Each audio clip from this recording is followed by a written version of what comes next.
सध्या संगोबा या बंधाऱ्यावरती आहे. संगोबा बंधाऱ्याची आपली आपण परिस्थिती पाहतोय का, तर आत्ता खरा पाटबंधारे विभागात अजून तिथून उठलाय की नाही असा प्रश्न विचारण्याची वेळ आलेली आहे.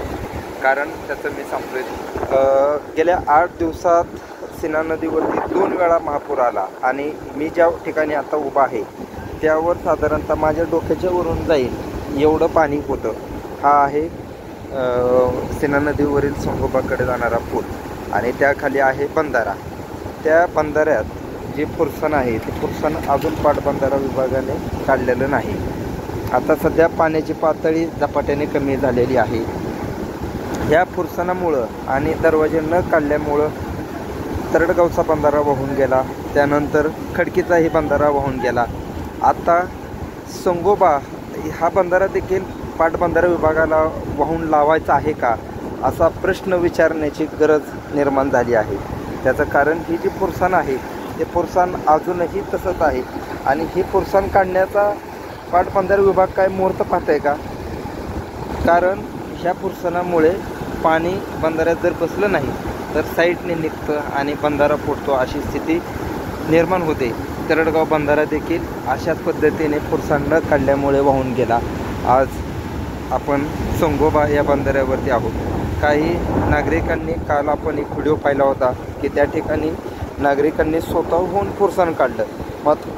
मात्र पाटबंधारे विभाग मात्र अजूनही झोपेचं सोंग करून झोपलेलं आहे. त्यांना जाब विचारण्याची गरज आहे. या ठिकाणी उपमुख्यमंत्री अजितदादा पवार येऊन गेले, त्याच्या आधी पालकमंत्री जयकुमार गोरे येऊन गेले. अशा स्थितीतसुद्धा या पाटबंधारे विभागाला जाग येत नाही. ही खरी शोकांतिका आहे. आज जयंत या ठिकाणी येत आहेत.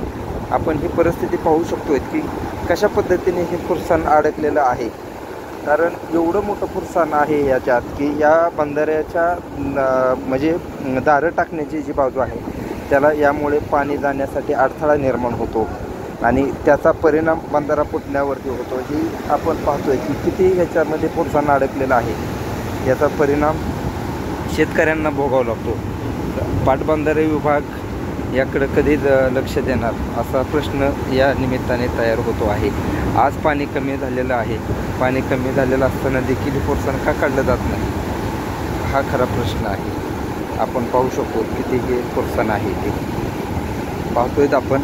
सध्या जे बाजूला कटाडा होता, नळ्या होत्या, ते नळ्या बिल्डिंग करून बसवलेल्या आहेत.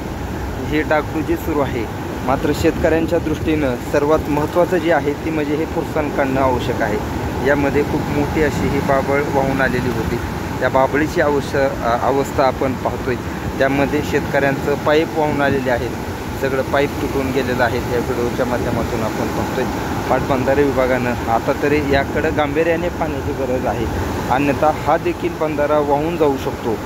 याला ह्या पाटबंधारे विभागातील जबाबदार जे अधिकारी आहेत त्यांच्यावर हे मंत्री कारवाई करतील का? सरकार हे कारवाई करेल का? त्यांना का पाठीशी घातलं जातं आहे असं जाब आता शेतकऱ्यांमधून विचारला जात आहे.